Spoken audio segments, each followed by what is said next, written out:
At the family party, my son Michael whispered something in my daughter-in-law Jessica's ear. Something I couldn't hear. Something that made her nod slowly, looking toward the stairs. And then, without anyone else noticing, she went up. She disappeared onto the second floor of my house while everyone else laughed downstairs. 40 minutes later, when she came down, she was paler than the tablecloth. Her hands were shaking. She approached Michael and whispered, "Honey, there's something up there you have to see. I shouldn't have thrown that party. I know that now. But at that moment, I just wanted to bring the family together. I wanted everyone under my roof one more time. I wanted to feel like I still had control over something, over someone.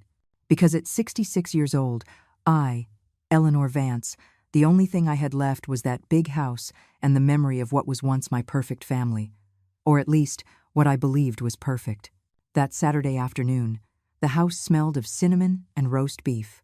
I had set the best wine glasses on the dining room table, the linen napkins I inherited from my mother, the silverware I only used on special occasions. Everything had to be perfect. Because Michael was coming, my son, my pride. The only one who was always by my side. The only one who never disappointed me. He and Jessica would arrive on time, as always, and I would be ready to receive them with open arms and a smile that hid the exhaustion of an entire life spent pretending everything was fine. They arrived at 6 o'clock in the evening. Michael brought a bottle of expensive wine.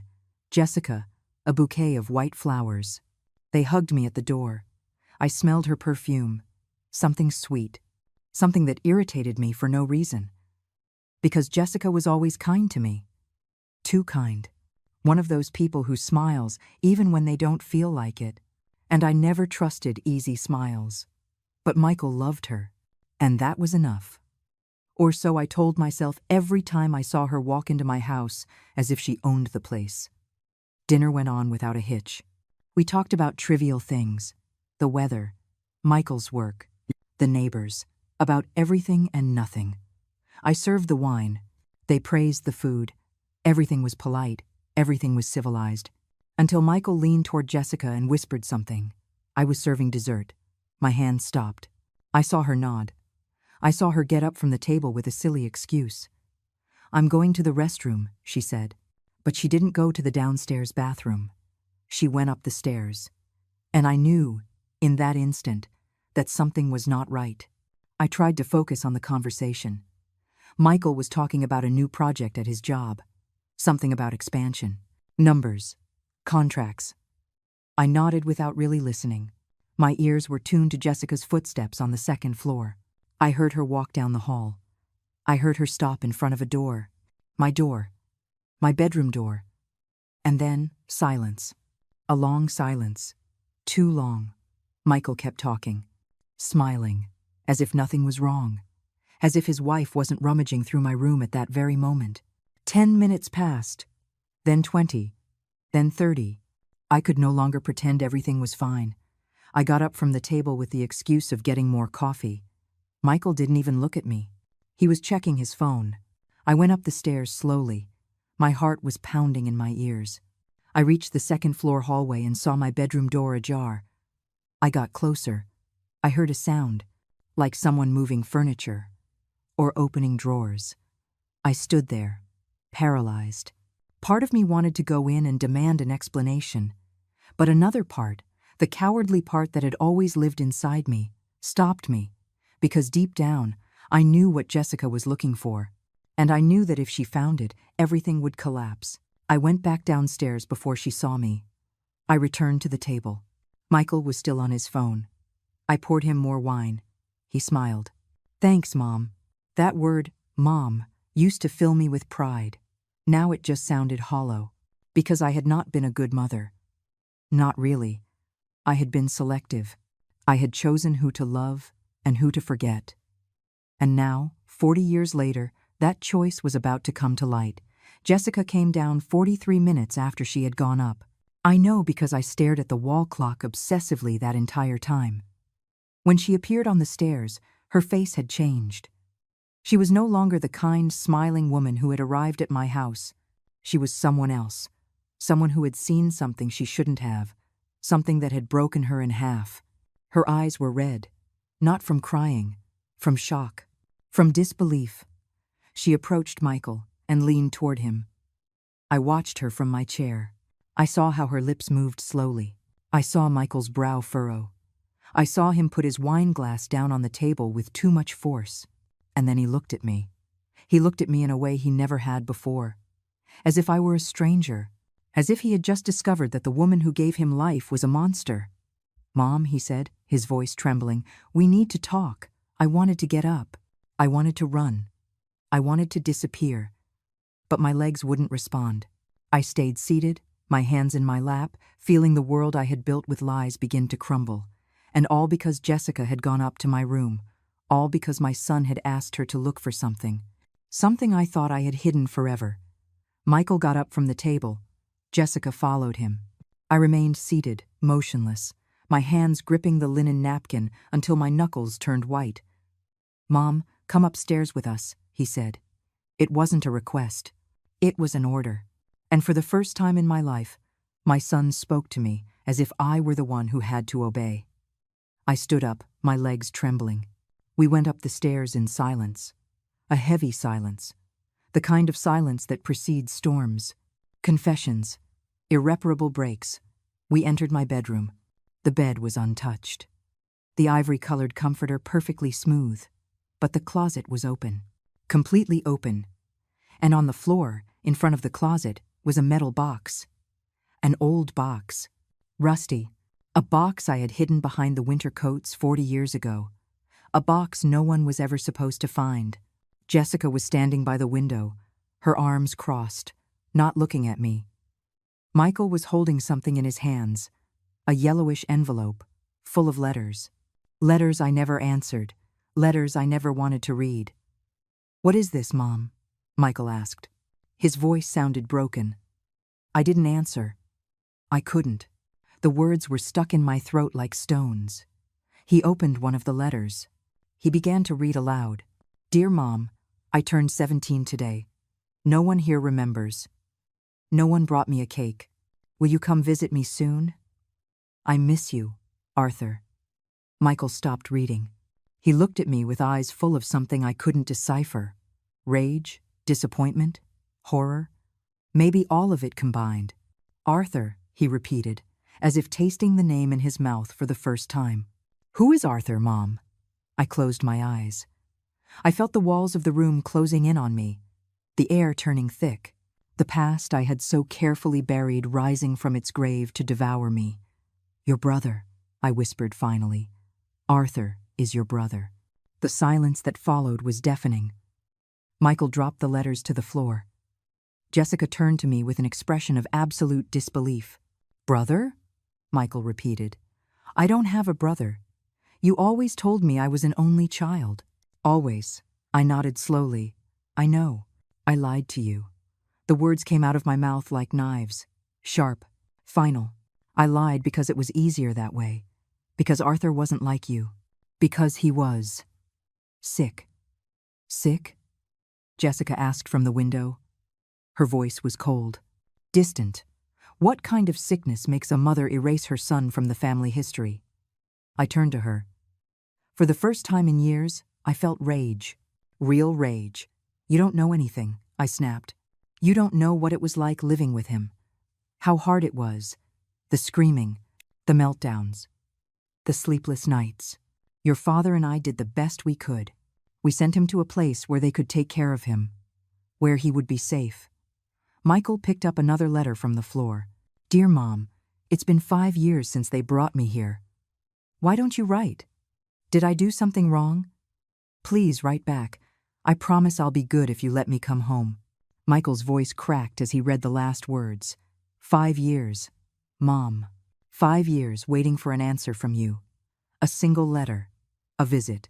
Something. He dropped the letter. "How old was he when you sent him to that place?" 16, I answered quietly. He was 16. Michael recoiled as if I had slapped him. 16, he repeated. A kid. You sent a kid to an institution and never went back for him. I shook my head. He wasn't a kid. He was dangerous. He had episodes. He broke things. He tried to hurt himself once. Your father and I didn't know what to do.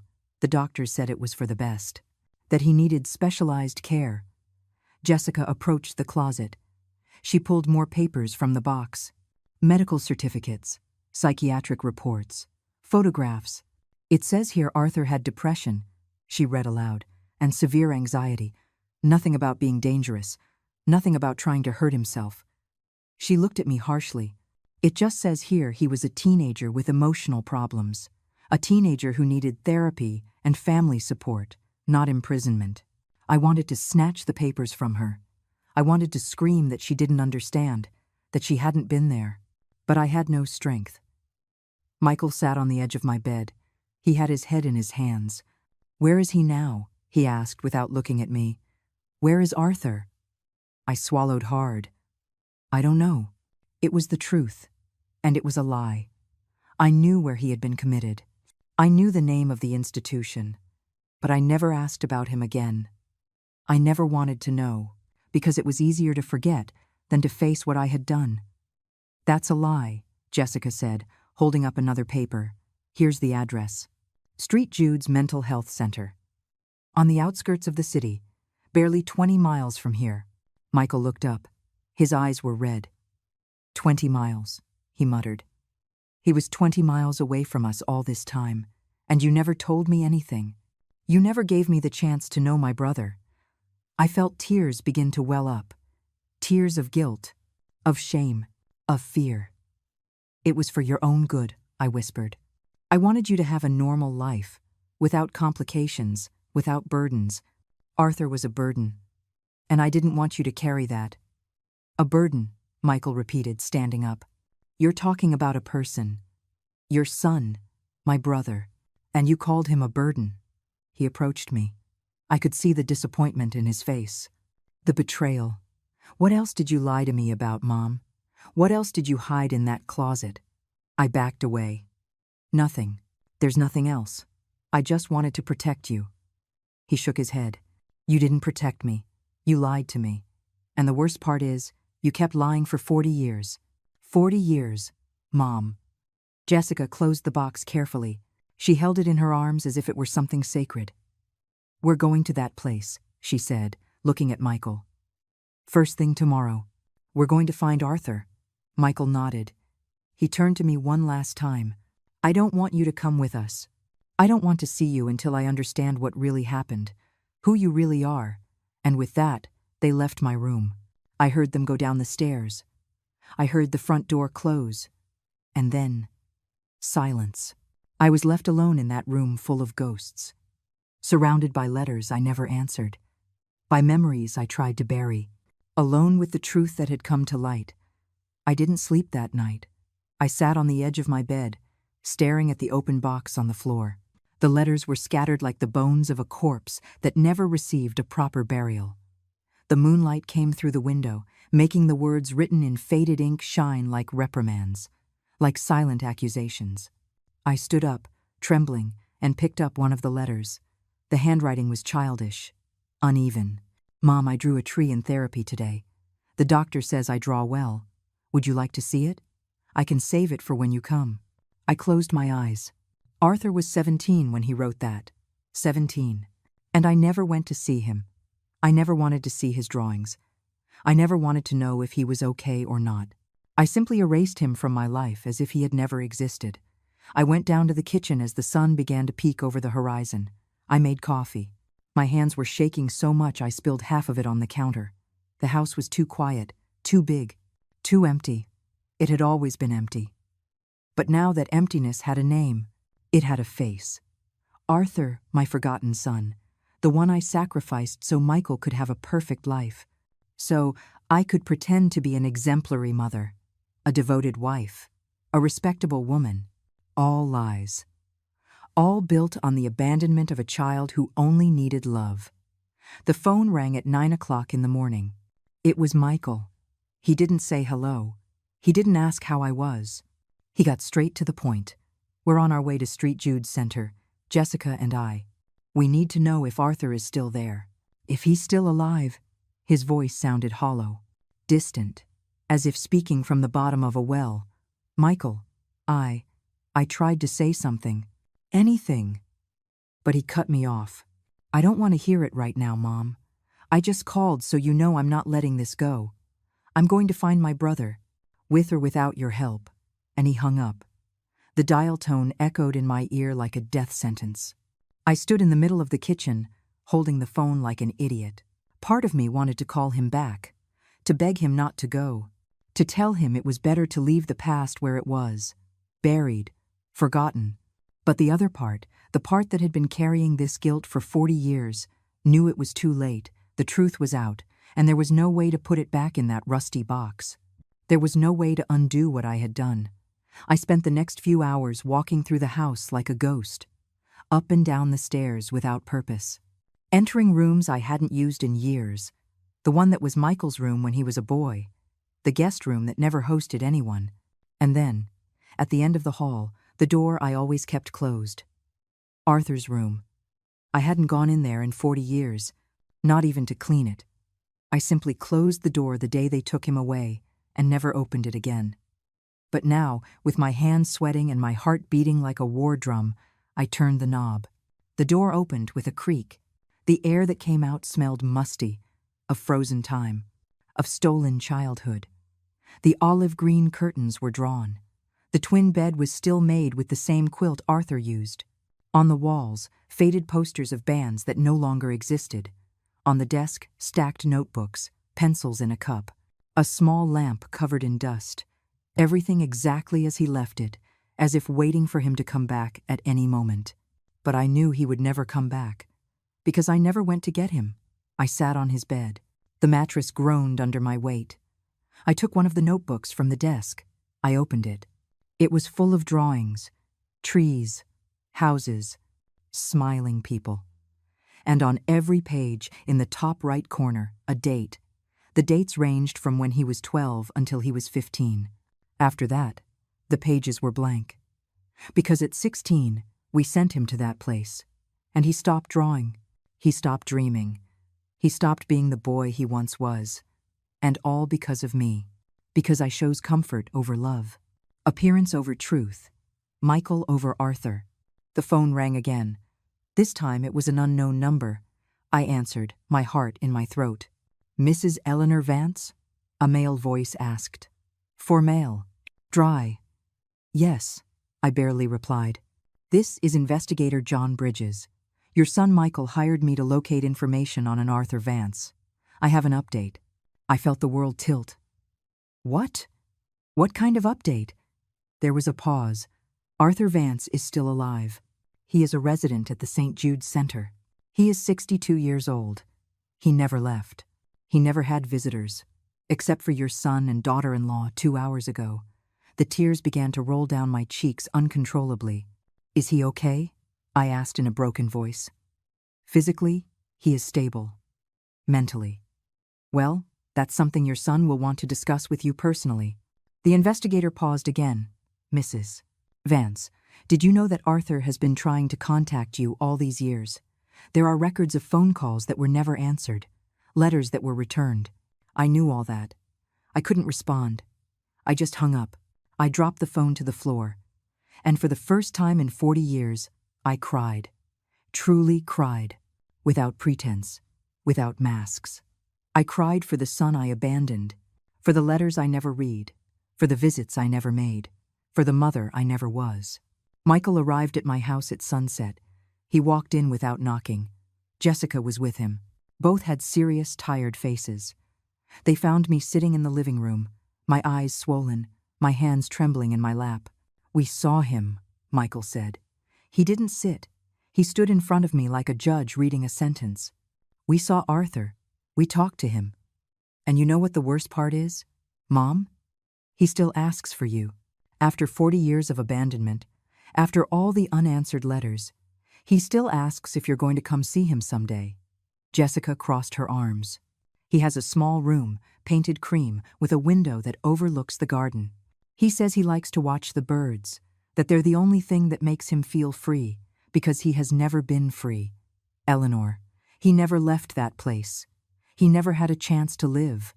She looked at me with contempt. And all because you decided it was easier to hide him than to love him. I didn't know. I started to say, but Michael held up his hand. No. Don't say you didn't know. You knew perfectly well. You had the address, you had the phone number, you could have visited him at any time. But you chose not to. You chose to pretend he didn't exist, and now you want us to feel sorry for you. He shook his head. It doesn't work like that.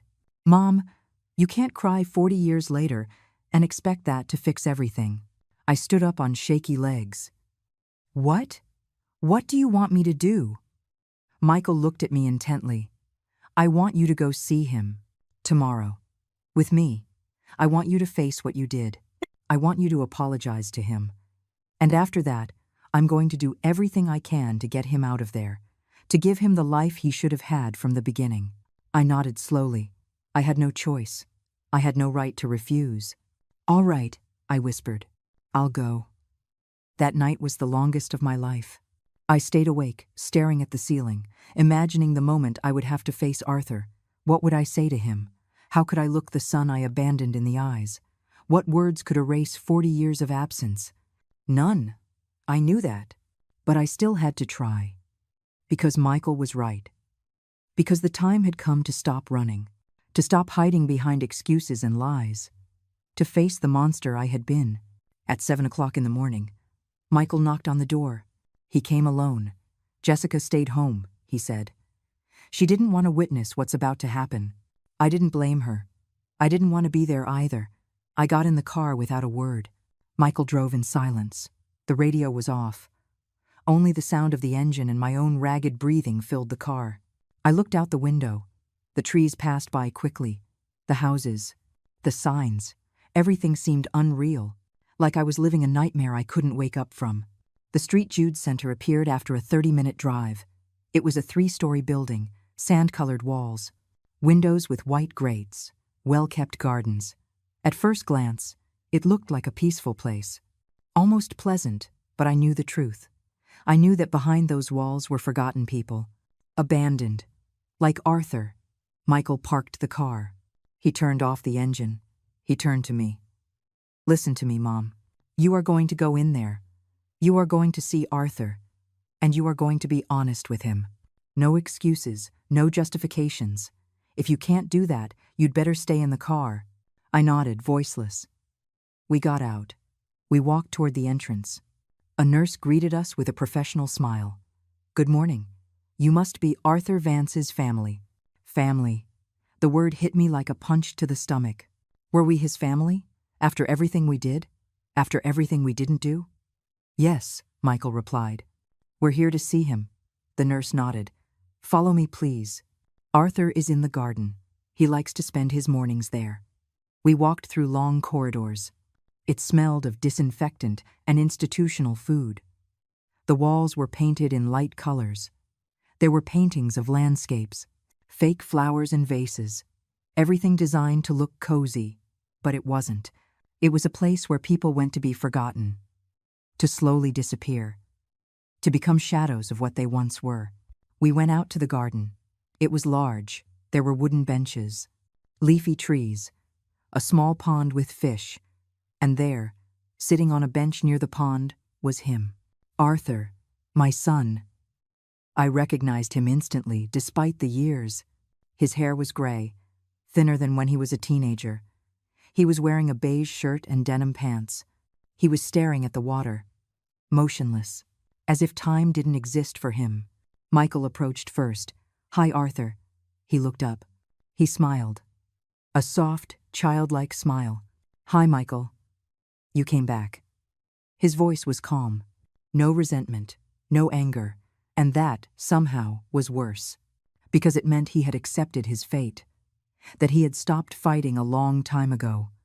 Michael sat next to him. He motioned for me to come closer. I walked slowly. Each step felt heavy, as if I were carrying stones on my feet. Arthur looked at me. His eyes were the same color as mine, honey-colored. My mother's eyes. Hello, I said, my voice trembling. He tilted his head. You are my mom. The question pierced me like a spear. He didn't recognize me. 40 years. 40 years without seeing me, and now he didn't know who I was. Yes, I replied, sitting on the bench opposite him. "I am your mom." Arthur nodded slowly. "Michael told me you would come, but I wasn't sure, because you never come." He said it without rancor, like someone commenting on the weather. As a simple, irrefutable fact. "I know," I whispered. "And I am so sorry." He looked back at the pond. "The fish are orange. Do you see them? I like the fish. They don't make noise. They don't bother anyone. They just swim." There was something in the way he spoke, something slow, paused, as if each word required immense effort. "Arthur," I said, trying to find the right words, "I want to ask for your forgiveness." He looked at me with curiosity. "Forgiveness for what?" I swallowed. "For not being here. For not visiting you. For leaving you alone for so long." Arthur tilted his head to the side. "But I'm not alone. There are doctors here. And nurses. And other people. Sarah comes sometimes. She's a nurse. She brings me cookies on Fridays." "Will you bring me cookies?" The innocence in his question destroyed me. "Yes," I replied, tears falling down my cheeks. "I'll bring you cookies. And anything else you want," Michael intervened. "Arthur, we want you to get out of here. We want you to come live with us." Arthur frowned. "Leave? But I live here. I've always lived here." He turned to me. "Mom brought me here when I was sad. She said they would make me better here. And now I'm better. The doctors say I don't cry as much as I used to." My heart shattered. "You cried a lot?" I asked. He nodded. "Yes, the first few years. I cried because I missed my house, my room, my drawings. And you. But then I stopped crying, because crying didn't make you come back. I couldn't take it anymore. I got up from the bench and walked a few steps. I needed air. I needed to scream. I needed the earth to swallow me." Michael approached me. "Now you understand," he said in a low voice. "You understand what you did to him, what you did to all of us." I looked at him. "How can we fix this? How can I make it up to him?" Michael shook his head. "You can't. There's no way to make up for 40 years. But you can start by getting him out of here, by giving him a chance to live outside, to know the world, to be free." I went back to Arthur. I sat beside him. I took his hand. It was cold. "Arthur, my love, I made a mistake. A terrible mistake.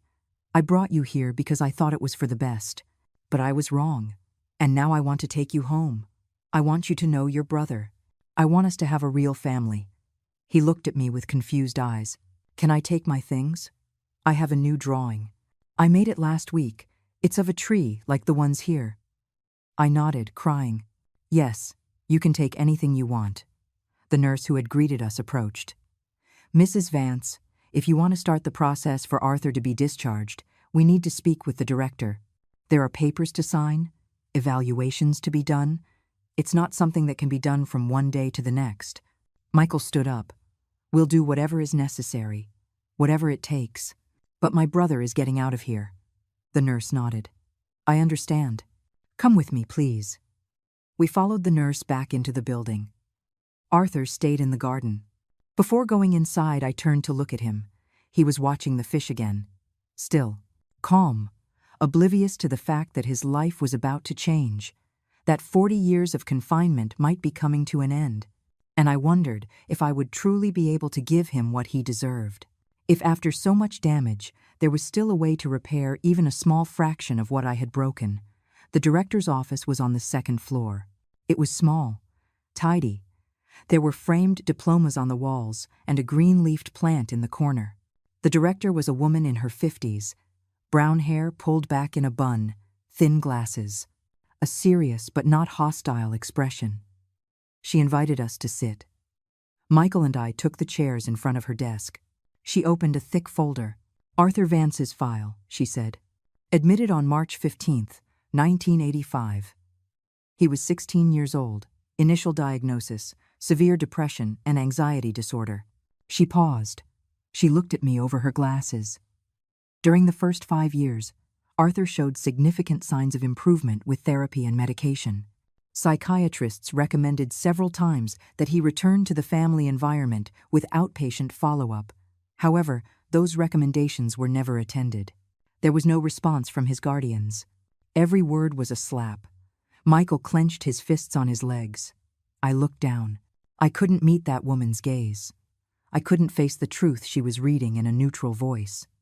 After the first 10 years, the director continued. Arthur stopped asking for his family. He stopped writing letters. He adapted to the center's routine. He participated in art workshops. He helped in the garden.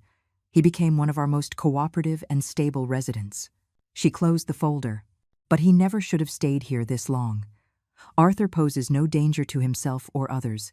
He doesn't have violent episodes. He doesn't require constant supervision. He could have lived on the outside with adequate support. Decades ago, Michael leaned forward. What do we need to do to get him out of here? What paperwork? How long will it take? The director steepled her hands on the desk. First, we need an updated psychiatric evaluation. That will take about 1 week. Then, we need a re-entry plan. Where will Arthur live? Who will be his legal guardian? Does he have medical insurance? There's a space prepared for him. Michael nodded. He will live with me, with my wife and me. I will be his guardian. And yes, he has insurance. I'll take care of everything. The director seemed satisfied with the answer. Good. I also recommend that Arthur have therapy sessions to prepare him psychologically for the transition. He has been here for 40 years. The world outside has changed a lot. He needs time to adapt. We can't just pull him out one day without preparation. She turned to me. And you, Mrs. Vance? What will your role be in all of this? I opened my mouth, but no sound came out. My role? What role could I have after what I had done? Michael answered for me. She will visit Arthur. She will rebuild the relationship she destroyed, and she will help in whatever way is necessary. He said it firmly. No room for negotiation. The director nodded. I understand. We will proceed with the evaluations then. You can visit him every day if you wish. In fact, I recommend it. Arthur needs to get used to seeing you, to trust that this time, you won't disappear. That last phrase was like a knife twisting in an open wound. Because she was right. I had disappeared. And Arthur had every right not to believe that this time would be different. We left the office. We went down the stairs in silence. We returned to the garden. Arthur was still on the same bench. This time, a nurse was sitting next to him. She was young, about 30, black hair, a kind smile. You must be Arthur's family, she said, standing up. I'm Sarah. I've worked here for 5 years. Arthur is one of my favorite patients. He's very sweet. Michael shook her hand. Thank you for taking care of him. Sarah nodded. It's my job. But with Arthur, it's easy. He never complains. He's always grateful, even for the smallest things. I approached Arthur. He was drawing in a notebook.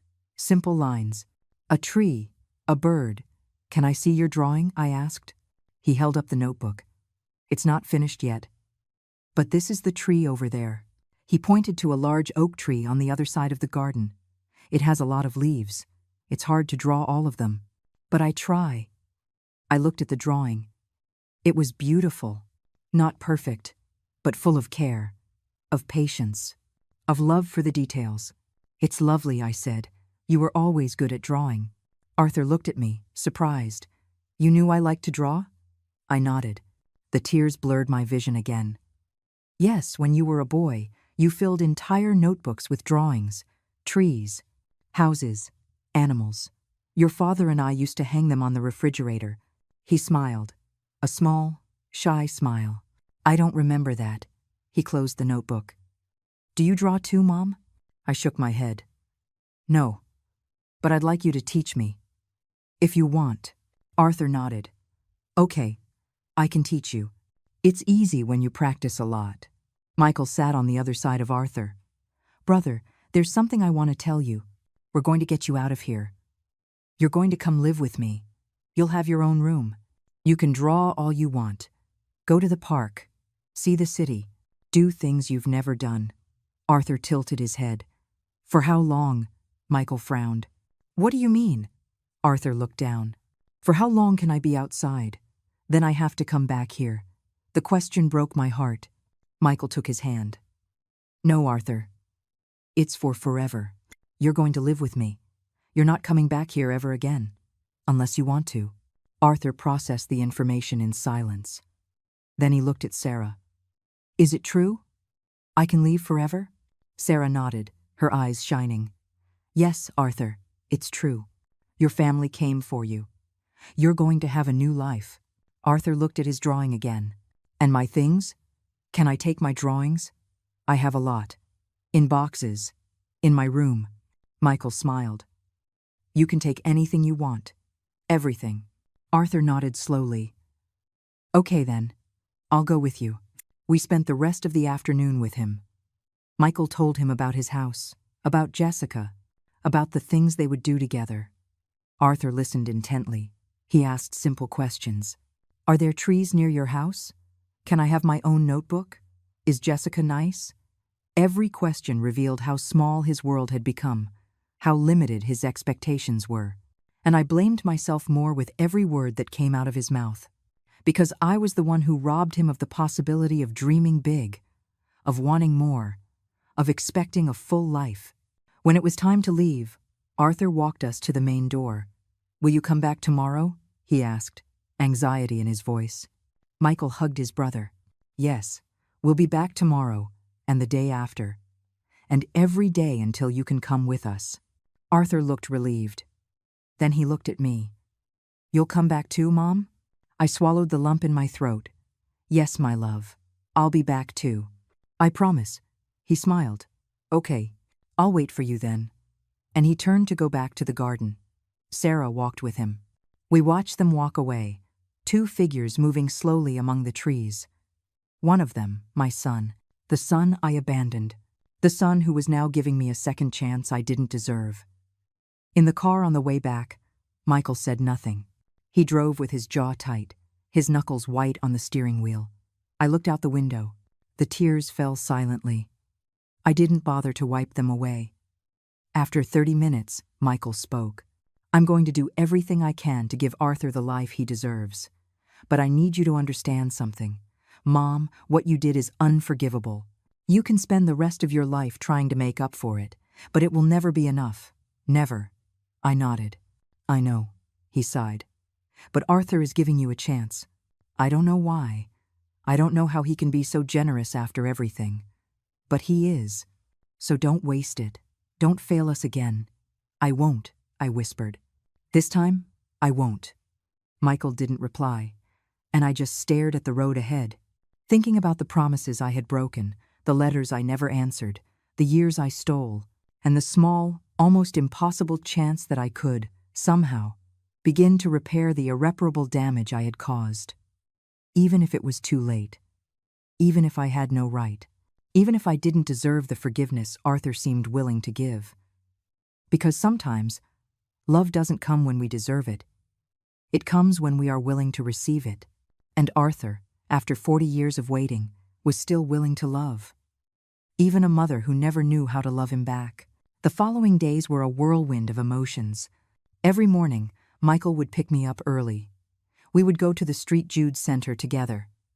We sat with Arthur in the garden. We brought him things.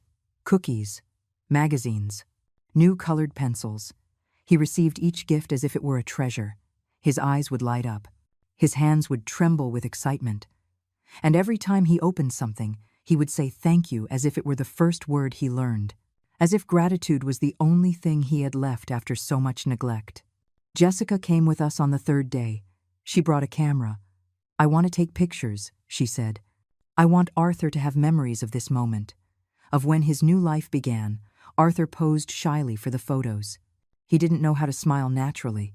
His smiles were forced, mechanical, as if he had forgotten how to express genuine happiness. But Jessica was patient. She spoke to him gently. She told him stories about the house, about the room they were preparing for him, about the neighbors who wanted to meet him. And slowly, Arthur began to relax, to believe that this was real, that it wasn't a dream he would wake up from, only to find himself alone in his room at the center again. During one of those visits, Sarah took us to Arthur's room. It was small, cream-colored walls, a single bed, a desk with drawers full of notebooks, a closet with simple clothes, and boxes, Many boxes stacked against the wall. Those are his drawings, Sarah explained. Arthur never throws anything away. He keeps every drawing he makes. He says someday someone will want to see them. I opened one of the boxes. It was full of drawings on different sizes of paper. Trees, birds, faces, landscapes. All carefully dated in the top right corner. 40 years of art. 40 years of loneliness, captured in lines and shadows. Michael looked at the drawings too. He picked one up. It was a portrait of a woman. Long hair, big eyes, a soft smile. "Who is she?" he asked. Sarah looked at the drawing. "That's his mom. Arthur used to draw you a lot, especially in the first few years. He said if he drew you enough times, you would come visit." Michael looked at me. There was something in his eyes I couldn't decipher. Pity, rage, disappointment, maybe all of it combined. He put the drawing back in the box. "We're taking all of these boxes home, every single one." Sarah nodded. "Arthur will be so happy. He's always afraid someone will throw his things away." Arthur's psychiatric evaluation took 6 days. During that time, a team of doctors interviewed him. They ran tests. They observed his behavior. And in the end, they all reached the same conclusion. Arthur was completely fit to live outside the center. He posed no risk. His mental health was stable. He just needed regular therapeutic follow-up and family support. When the director gave us the results, Michael exhaled as if he had been holding his breath for years. "So he can leave," he said. It wasn't a question. It was a statement. The director smiled. "Yes, he can leave. We just need you to sign the guardianship papers and we can proceed with the discharge." We signed everything that afternoon. Michael as the legal guardian, me as the mother. My hand was shaking so much as I signed that the signature was barely legible. But there it was. My name on a document that formalized my return to Arthur's life. A late return. Tainted. Insufficient. But a return nonetheless. The director gave us copies of everything. "The official discharge will be the day after tomorrow," she said. "I recommend you come early. Arthur will be anxious, and you'll want to help him pack." That night, Jessica organized a dinner at their house. Michael, her, and me. "We need to talk about how this is all going to work," Jessica said, serving the food. "Arthur is going to need structure, clear routines, and a lot of patience. We can't expect him to adapt immediately. He's been institutionalized for 40 years. The world outside is going to seem overwhelming."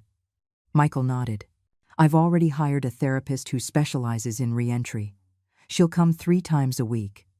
I also spoke with a doctor for his medical follow-up, and we're finishing setting up his room." I turned to Michael. "Can I see the room?" He hesitated, then nodded. "Come on." We went up to the 2nd floor. At the end of the hall, a door was open. We went in. It was a spacious room. Walls painted light green, a large bed with a white comforter, a wide desk near the window, empty shelves waiting to be filled with Arthur's drawings, and on the wall, a framed picture. It was one of the drawings we had found in the boxes. A tree, large, leafy, with deep roots. "I thought it would be good to put one of his drawings here," Michael said, "so he feels like this space is truly his." I looked at the frame. The tears started falling again. "It's perfect," I whispered. "Everything is perfect." Michael put a hand on my shoulder. "Mom, I know you want to be part of this. And Arthur wants you to be. But I need you to understand something. If you ever hurt him again, if you disappear again, if you make him feel like he doesn't matter, I will personally make sure you never see him again. Understood?" I nodded. Understood. The day of the discharge arrived. We went early, as the director suggested. Arthur was waiting for us at the entrance with 2 small suitcases. Sarah was by his side. She had been crying. "It's hard to say goodbye," she said, wiping her tears. "I've taken care of Arthur for 5 years. It feels like saying goodbye to a friend." Arthur gave her an awkward hug. "Thank you for the cookies, Sarah, and for talking to me when I was sad." She hugged him back. "Take care of yourself, Arthur, and remember you can always call me if you need anything." We loaded the suitcases into the car. Then we went back to Arthur's room for the boxes of drawings. There were 16 in total. We carried them between the three of us. We arranged them in the trunk and the back seat. Arthur watched everything in silence. His eyes scanned the building, the gardens, the windows, as if he were memorizing every detail. "Are you okay?" Jessica asked. Arthur nodded. "Yes, I'm just saying goodbye. I lived here a long time. It was my home, but now I have a new home. With you?" Before we left, the director came out to see us off. "Arthur, I wish you the best. You've been an exemplary resident. I'm sure you'll do very well on the outside." Arthur shook her hand. "Thank you for everything, Doctor." She smiled. Then she looked at me. "Mrs. Vance, take care of your son. Give him the love he deserves. It's never too late to start over." I nodded, unable to speak. The words were stuck in my throat, because I knew she was right. But I also knew that some things, even if started over, are never the same. The scar always remains. The memory of what was lost always remains. Arthur got into the car. He sat in the back seat next to some of the boxes. He fastened his seatbelt. He looked out the window. Michael started the engine, and we began to drive away from the St. Jude's Center. Arthur didn't stop looking back until the building completely disappeared. Then he turned to face forward. "Is your house far, Michael?" he asked. "Not too far, about 40 minutes. Arthur nodded. "Okay, I can wait 40 minutes. And he remained silent for the rest of the drive, looking at everything. The cars, the buildings, the people walking on the streets. The world that had been outside his reach for 40 years. The world that was finally, after so long, his again. When we arrived at Michael's house, Jessica opened the front door. "Welcome home, Arthur." He got out of the car slowly. He looked at the facade, the small front yard, the front steps. "It's nice," he said. "It has flowers." We went inside. Arthur stood in the living room. His eyes scanned everything. The furniture, the photographs on the walls, the television. "There are a lot of things here," he commented. "There weren't this many things at the center." Michael smiled. "You can touch whatever you want. This is your home now, too." Arthur nodded but didn't move, as if he was afraid of breaking something, of not really belonging. Jessica took him to his room. She opened the door. Arthur entered with slow steps. He looked at the bed, the desk, the shelves, and then he saw the picture on the wall. His drawing, the tree. He approached it. He ran his fingers over the frame. "It's mine," he whispered. "I made this." Michael came in behind him. "Yes, it's yours. And this room is yours too. It's all yours." Arthur turned. He had tears in his eyes. "Can I really stay here? It's not just for a few days?" Michael hugged his brother. "It's for forever, Arthur. I promise you. For forever." Arthur's first few days in his new home were difficult. He didn't know how to use many things. The television remote confused him. The microwave scared him. The shower with multiple knobs overwhelmed him. Jessica had to teach him everything step by step, with infinite patience, as if she were teaching a child. And in a way, he was. Because Arthur had stopped learning about the world at 16. Everything that came after was institutional experience, rigid routines, controlled spaces, limited options. Now he had to learn to live, to choose, to be free. And that was terrifying. The first night, Arthur couldn't sleep. At 3 o'clock in the morning, Michael found him sitting in the living room. The lights were off. He was looking out the window. "What's wrong, brother?" Michael asked, turning on a lamp. Arthur startled. "I can't sleep. There are too many noises. Cars, dogs barking." At the center, everything was quiet after 9.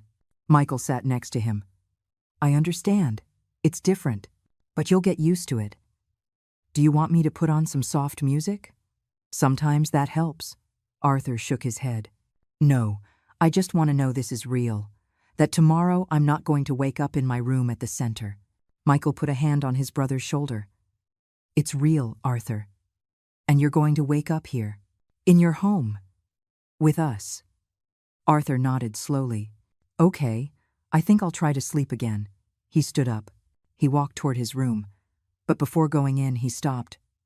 "Michael," he said without turning around. "Thank you for coming to get me. I had already stopped waiting for anyone to." And he closed the door. Michael stood in the hallway, his hands in his pockets, his heart broken for his brother, and furious with me for having caused so much pain. I visited the house every other day. I brought food. I helped with whatever I could. But there was a distance between Arthur and me. He was polite. He always said thank you, Mom, when I brought him something. He always smiled when I arrived. But he didn't talk much to me. He didn't seek me out. He didn't ask me questions. It was as if I were a polite visitor instead of his mother. And maybe he was right to treat me that way. Because I had been an absent visitor for 40 years. I deserved nothing more. One day, while Jessica was making lunch, I sat with Arthur in the living room. He was drawing. He was always drawing. "What are you making?" I asked. He held up the notebook. "It's Michael's backyard. It has 3 trees and purple flowers. I want to draw it so I remember it." I moved a little closer. "Can I sit here? Am I bothering you?" Arthur shook his head. "You're not bothering me." We sat in silence for a while. I watched him draw. His hands moved with precision, with care. Every line had a purpose. "Arthur," I said finally, "I know I can never repair what I did to you. I know no apology is enough. But I want you to know that I think about you every day, and I regret it every day." He stopped drawing. He looked at me. "Why didn't you come visit me, Mom? Did I do something bad?" The question shattered me. "No, my love, you did nothing wrong. You never did anything wrong. It was me. I was afraid. Afraid I wouldn't know how to help you. Afraid people would find out my son was in a place like that, and I chose to hide you instead of loving you. And that was unforgivable." Arthur went back to his drawing. "I missed you a lot. The first few years, I cried every night. I thought maybe you were sick, or that you had died, because I didn't understand why you didn't come. Then, after many years passed, I understood that you just didn't want to come. And that hurt more." His words were like knives. "But I deserved them. Everyone." "I'm sorry," I whispered. "I'm so sorry." Arthur nodded. "I'm sorry too, Mom. I'm sorry I wasn't the son you wanted. The son who didn't give you problems. Like Michael." "No," I said, taking his hand. "Don't say that. You are exactly the son I should have loved. The son who deserved all my love. And I failed. I failed you. But if you give me the chance, I want to try to be the mother I should have been from the beginning." Arthur looked at me with those honey-colored eyes. My mother's eyes. The eyes I had inherited and passed on to him. "Okay," he said. "You can try." And he went back to drawing. As if that conversation hadn't both broken and rebuilt something between us at the same time. Arthur's therapist came for the first time a week after his arrival. Her name was Dr. Evans. She was a woman in her 40s. Short hair, a calm voice. She had worked with many re-entry cases. "Arthur is going to need time," she explained to us after her first session with him. "He has developed very strong survival mechanisms. He adapted to confinement because he had no other choice. Now he needs to unlearn those mechanisms and learn to live without restrictions. And that can be terrifying for him." "Is there anything we can do to help?" Michael asked. Dr. Evans nodded. "Yes. Maintain simple but flexible routines. Give him choices, but not too many. Accompany him on his first trips outside. The grocery store, the park, places where he can get used to people and noise. And above all, be patient. Progress will be slow. There will be setbacks, but they will come." She gave us a list of recommendations. Breathing exercises for anxiety, activities to strengthen his autonomy, ways to help him without overprotecting him. Michael took Arthur to the park for the first time 2 weeks after his arrival. I went with them. Arthur walked slowly, looking at everything. There were children playing, dogs running, people exercising. "There are a lot of people," he commented. "Are there always this many people outside?" Michael smiled. "Yes, the world is full of people, but you don't have to talk to anyone if you don't want to. Just walk, observe, enjoy." Arthur nodded. We sat on a bench near a small lake. There were ducks swimming. Arthur watched them, fascinated. "Can I feed them?" he asked. "Of course," Michael replied, pulling some bread from his backpack. Arthur went to the water's edge. He threw small pieces of bread. The ducks swam over. He smiled, a genuine smile, the first one I had seen since he left the center. "They're funny," he said. "I like ducks. They're like the fish. Quiet." He stayed there for a long time, feeding the ducks, laughing when one of them splashed in the water. And I watched him, watching my 62-year-old son discover things he should have discovered when he was 6. On the way home, Arthur was more relaxed. He even talked a little about what he had seen. "The park is big, bigger than the garden at the center, and it has a lake. I'd like to go back tomorrow." Michael nodded.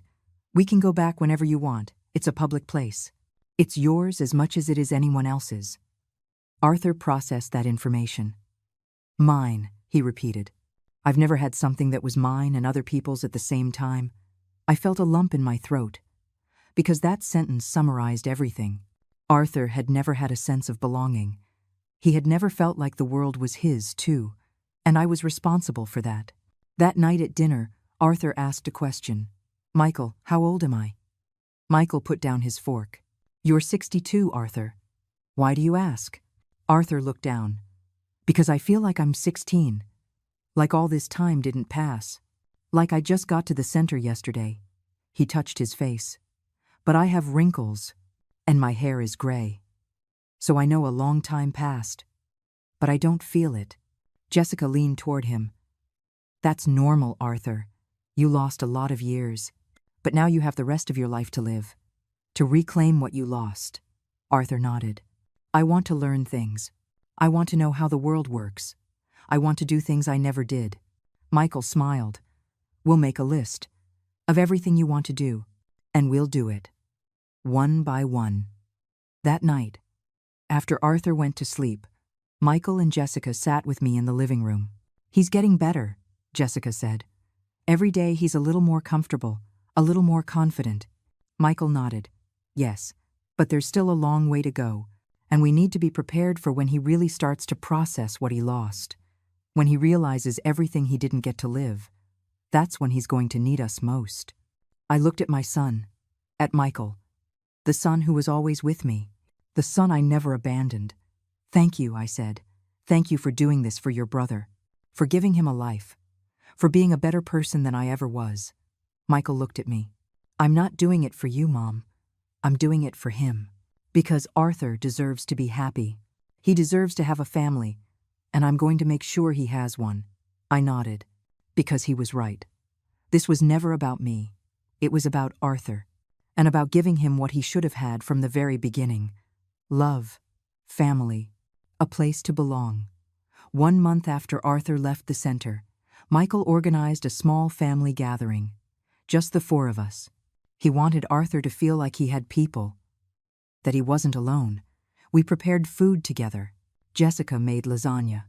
I brought salad and bread. Arthur helped set the table. He counted the plates carefully. 1, 2, 3, 4. "There are 4 of us," he said, smiling. "A family of 4. Michael ruffled his hair. "That's right, brother. There are 4 of us." During dinner, Michael pulled out a small box.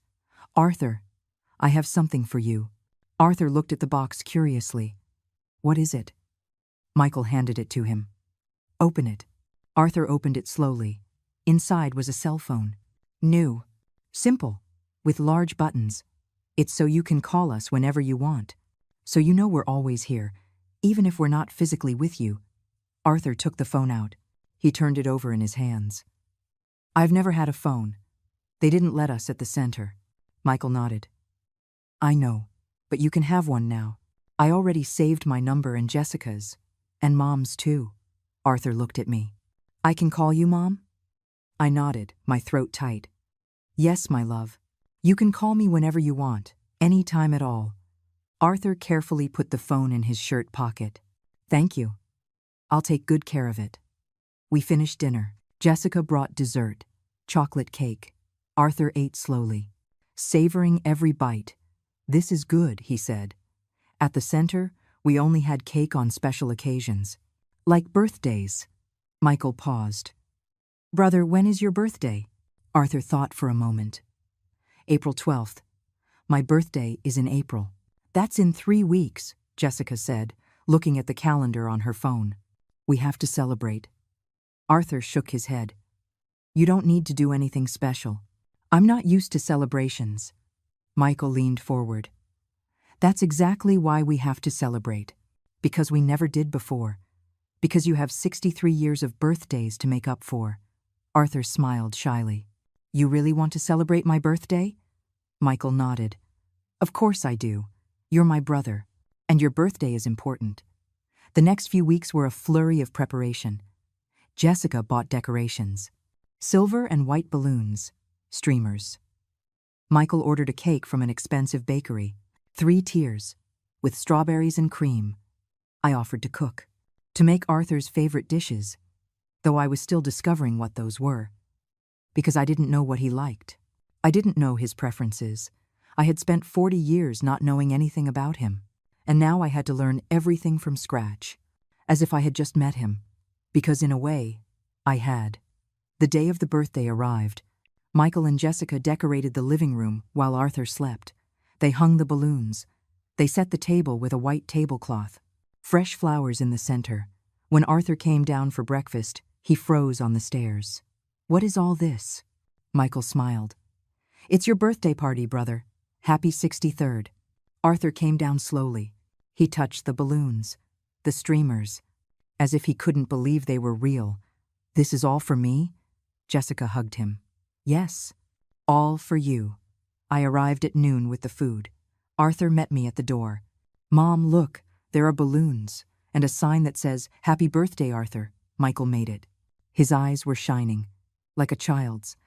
And I realized this was probably the first real birthday party he'd had since he was 16. Since before I sent him to that place. It's beautiful, I said, forcing a smile. Because inside, I was breaking. Thinking of all the birthdays he missed. All the candles he never blew out. All the parties he never had. We ate together. We laughed. Michael told stories from when he was a kid. Stories that included Arthur. Remember when we tried to build a fort in the backyard with sheets, and it fell on top of us?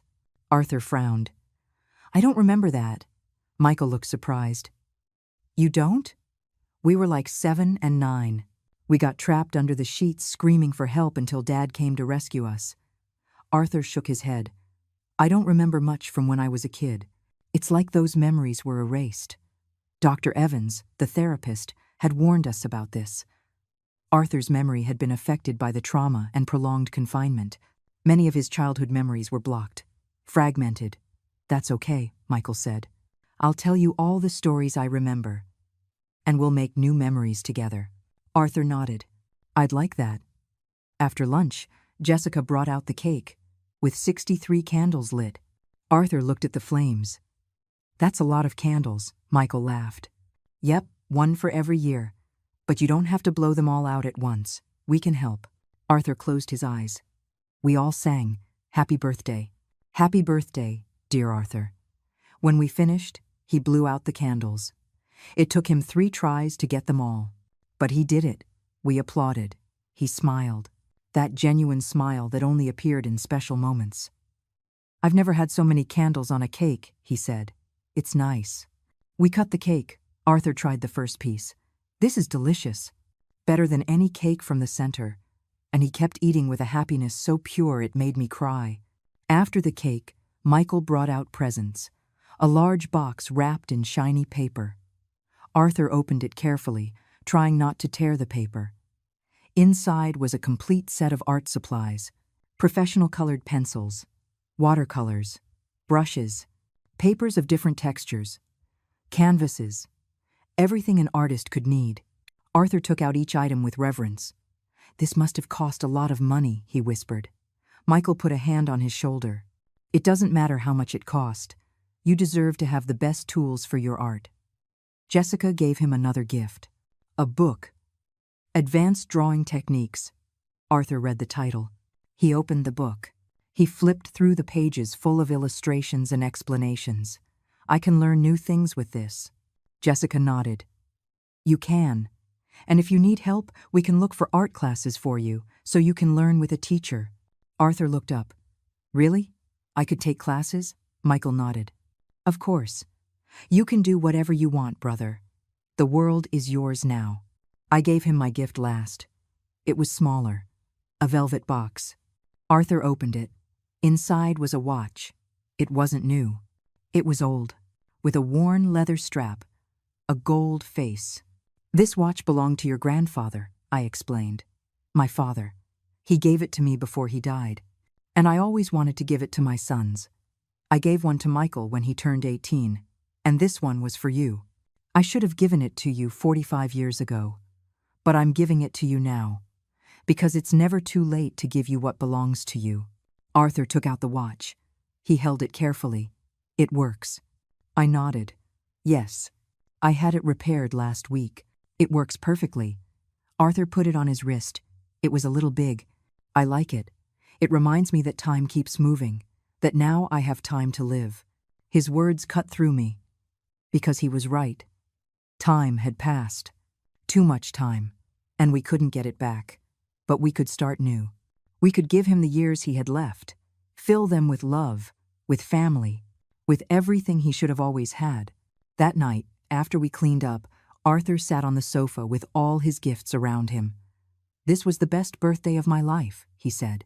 Michael sat next to him. It's going to be the first of many, brother, I promise. Arthur looked at his new watch. Michael, can I ask you something? Michael nodded. Of course, anything. Arthur hesitated. Then he spoke. Why didn't Mom visit me all those years? Was it because I was different? Because I had problems? The silence that followed was thick. Michael looked at me, waiting for me to answer. I sat down in front of Arthur. It wasn't because you were different, my love. It was because I was a coward. Because I was afraid to face what I had done. To admit I had failed as a mother. And instead of fixing my mistake, I ran. I abandoned you. And there's no justification for that. There's no forgiveness. But I want you to know that every single day of these 40 years, a part of me knew it was wrong. And that part ate me up inside, because I knew I had lost my son. And it was my fault. Arthur looked at me for a long time. Then he nodded. It's okay, Mom. I understand. Sometimes it's easier to run than to face hard things. I did it too. At the center, when things got hard, I would go inside my head. I would draw. I would dream. I escaped. So I understand. His forgiveness was so simple, so pure, so unearned, that I could only cry. Michael put his arms around both of us. We're a family, he said. Broken, complicated, but a family nonetheless. 3 months after Arthur's birthday, his life had changed in ways I never imagined possible. Michael kept his promise. He enrolled Arthur in art classes twice a week, a small workshop in the city, with a patient teacher who understood that Arthur was learning more than just drawing techniques. He was learning to trust, to socialize, to believe he deserved to be there. The first few days were hard. Arthur would come home exhausted, overwhelmed by the people, by the conversations, by having to share space with strangers. But slowly, he began to enjoy it. One afternoon, Arthur came home from his class with a different kind of smile. I talked to someone today, he announced. Her name is Lucy. She's 70 years old, and she likes to draw trees, too. She asked if I wanted to get coffee after class next week. Michael hugged him. That's wonderful, brother. You're going. Arthur nodded, excited. Yes, I think so. Lucy is nice. She doesn't ask hard questions. She just talks about trees and birds. I like talking to her. Watching Arthur make a friend was like watching a plant that had been in the dark for too long finally bloom. Slow, fragile, but beautiful. I continued to visit the house 3 times a week. Sometimes I brought food. Sometimes I just sat with Arthur while he drew. Little by little, we began to rebuild something. It wasn't the mother-son relationship we should have had. It never would be. But it was something. He would tell me about his classes, about Lucy, about the new drawings he was making, and I listened. I really listened. trying to reclaim 40 years of lost conversations in a few hours a week, knowing it would never be enough, but trying anyway. One day, Arthur asked me to take him to the St. Jude's Center. "I want to visit Sarah," he said. "I want her to see that I'm okay, that her effort was worth it." We went together. The drive felt endless. Returning to that place, seeing those walls, those gardens where Arthur had spent 40 years of his life. When we arrived, Sarah ran out to greet him. "Arthur, look at you. You look wonderful." She hugged him. Arthur showed her pictures on his phone. Pictures of his room, of his new drawings, of the park, of his art class. "I'm happy, Sarah," he said. "For the first time in a long time, I'm happy." Sarah cried as she looked at the photos. "I'm so happy for you, Arthur. You deserve it." Then she looked at me. Her expression changed. It became serious. "Mrs. Vance, I hope you understand the gift you have. Not everyone gets a second chance. Don't waste it." I nodded, unable to speak, because she was right. This was a gift I didn't deserve, but one I had received anyway. And my only responsibility now was to honor it, to not fail again, to not run again. When we got back home, Arthur was quiet in the car. "Are you okay?" I asked. He nodded. "Yes, I was just thinking. When I was at the center, I always dreamed of getting out, but I never thought it would actually happen. I thought I would die there, that I'd never meet Michael, that I'd never have a family again." He turned to me. "But now I have all of that. And even though I lost a lot of years, I have these years now. And that's something." His words broke me and healed me at the same time. Because Arthur had chosen forgiveness. He had chosen hope. And I had no right to that. But he gave it to me anyway. In June, 6 months after he left the center, Arthur had his first art exhibition. The workshop teacher organized a small show at a local gallery. He invited all his students to participate. Arthur chose 10 of his best drawings: trees, birds, faces, landscapes. We framed them together: Michael, Jessica, Arthur, and me, each of us holding a frame, working as a family. The night of the opening, Arthur was nervous. What if nobody likes my drawings? Michael put a hand on his shoulder. "They're going to love them. Because they're beautiful. And they're yours." The gallery was full of people, strangers looking at art, chatting, drinking wine. Arthur's drawings were on a wall at the back, with a small plaque that read, "Arthur Vance. Series. Freedom Found." People stopped. They looked. They read the descriptions. Some asked about the artist. Arthur hid behind us, shy. But when an older gentleman approached and told him, "Your trees have soul. I can feel the patience in every line," Arthur smiled. That smile that was appearing more often now. "Thank you," he replied. "I had a lot of time to practice." He sold 3 drawings that night. 3, for $200 each. Arthur couldn't believe it.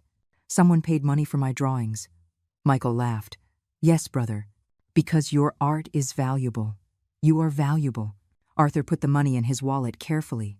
"I'm going to save this, to buy something nice for Lucy. She's been very kind to me." That night, in the car on the way home, Arthur was quiet. But it was a different kind of silence. It wasn't the silence of fear or sadness. It was the silence of satisfaction, of having achieved something, of having been seen. The sessions with Dr. Evans continued all this time. In one of them, she called Michael and me in. "I want to talk to you about Arthur's progress," she said. We sat in her office.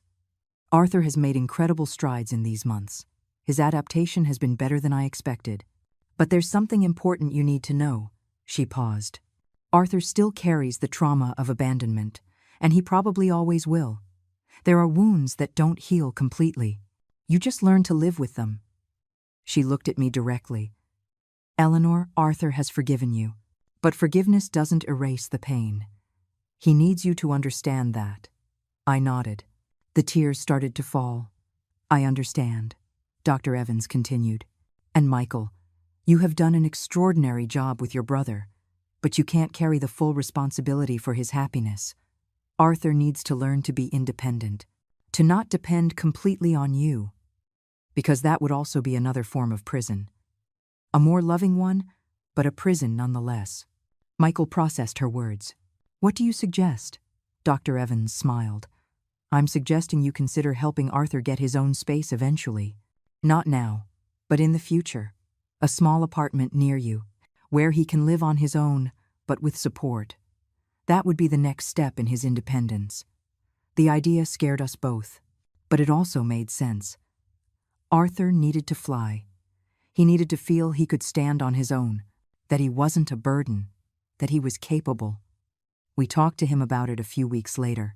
We told him there was no rush, that he could stay with Michael as long as he wanted, but that if, someday, he wanted his own place, we would help him. Arthur looked at us, surprised. My own place? Like a normal adult? Michael nodded. Exactly like a normal adult, because that's what you are, brother, an adult who deserves his own life. Arthur thought about it for several days. Finally, one night at dinner, he spoke.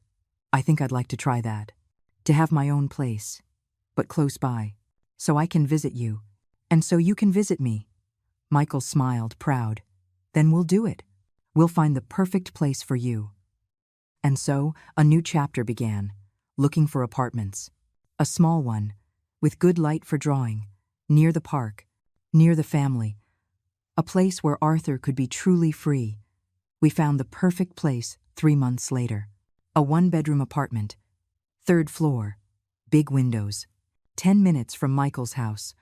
Arthur loved it from the moment he walked in. I can put my desk here, by the window, so I can see the trees while I draw. We furnished it together. Bed, sofa, table, shelves for his thousands of drawings. The day Arthur moved, we all helped. We carried boxes. We organized.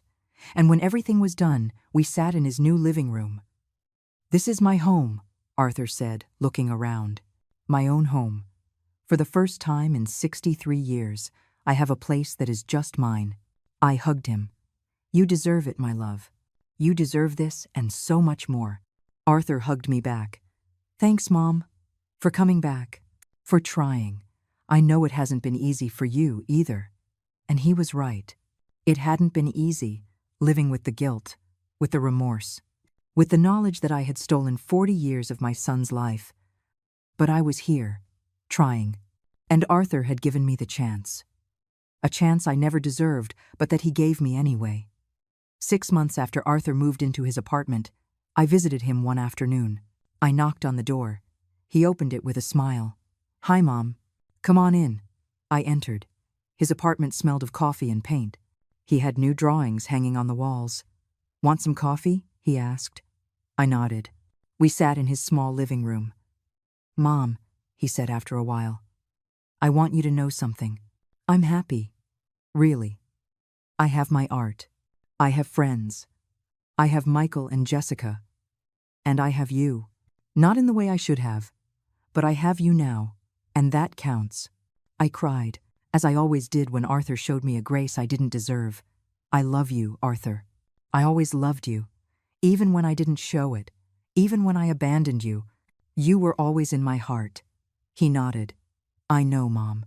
And I love you too, because you're my mom. And love is complicated sometimes, but it's still love. We sat there, drinking coffee, talking about everything and nothing, about his classes, about his plans, about the life he was finally living. As I was leaving, I turned at the door.